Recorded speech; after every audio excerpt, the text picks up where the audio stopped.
नमस्कार, स्वागत है आपका सरस्वती कंप्यूटर्स की ऑनलाइन कंप्यूटर क्लासेस में। आज की क्लास का टॉपिक है टैली में इंटरेस्ट पैरामीटर में एडवांस ऑप्शन के अंतर्गत date specified during entry option का उपयोग कैसे किया जाता है।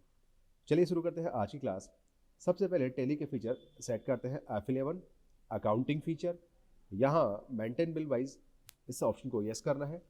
इसके बाद यू एक्टिव इंटरेस्ट कैलकुलेशन इसे यस करना है और यूज एडवांस पैरामीटर इस ऑप्शन को भी यस करना है। इन ऑप्शन को सेट करने के बाद अकाउंट्स इन्फो में हम एक लेजर क्रिएट कर रहे हैं हमारे कस्टमर का।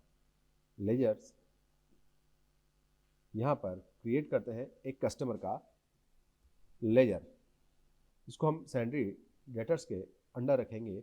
मेंटेन बिल वाइज इसे यस करेंगे और इसके बाद एक्टिव इंटरेस्ट कैलकुलेशन इसको यस कर देंगे। यहाँ calculate interest transaction by transaction इस ऑप्शन को यस करना है। Override parameter for each transaction इसे यस कर देना है। इसके बाद ओवरराइड पैरामीटर एडवांस पैरामीटर इसे भी यस करना है। आज हम यहाँ पर कोई भी रेट सेट नहीं करेंगे। हम यहाँ जो भी करेंगे आज वाउचर एंट्री के दौरान ही करेंगे, क्योंकि यहाँ हमने सारे override parameter advance parameter yes कर दिए हैं, जिससे कि डेट स्पेसिफाइड ड्यूरिंग एंट्री का ऑप्शन हमें वहाँ पर ही उपलब्ध हो जाएगा। इसको एक्सेप्ट करते हैं।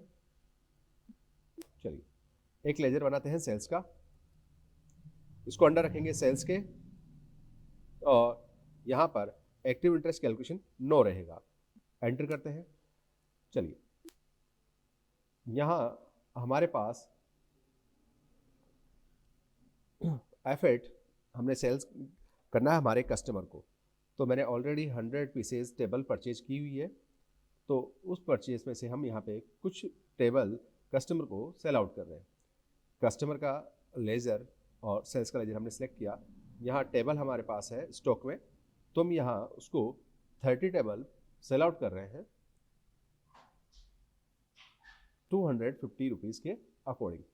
इसका अमाउंट हुआ 7,500 रुपये। इसको हम एंटर करते हुए एक्सेप्ट करेंगे। यहाँ न्यू रेफरेंस नंबर हमको डालना है। एंटर करते हैं। अब टैली हमसे एडवांस पैरामीटर पूछ रही है। यहाँ आज हम यूज़ करेंगे डेट स्पेसिफाइड ड्यूरिंग एंट्री।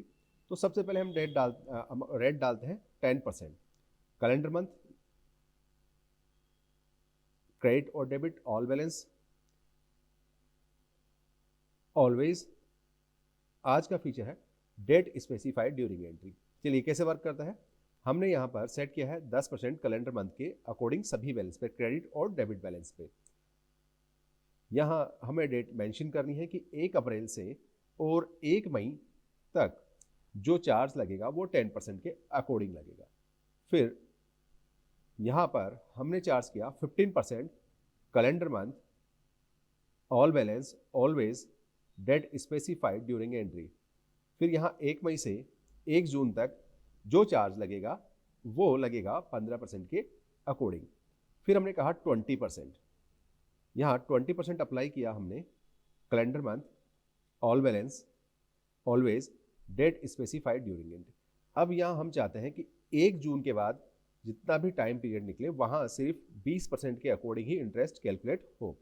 तो हमने यहाँ फर्स्ट मंथ के लिए 10%, सेकेंड मंथ के लिए 15% और उसके बाद 20% इंटरेस्ट कैलकुलेशन अप्लाई कर दिया है और एंट्री एक्सेप्ट कर ली है।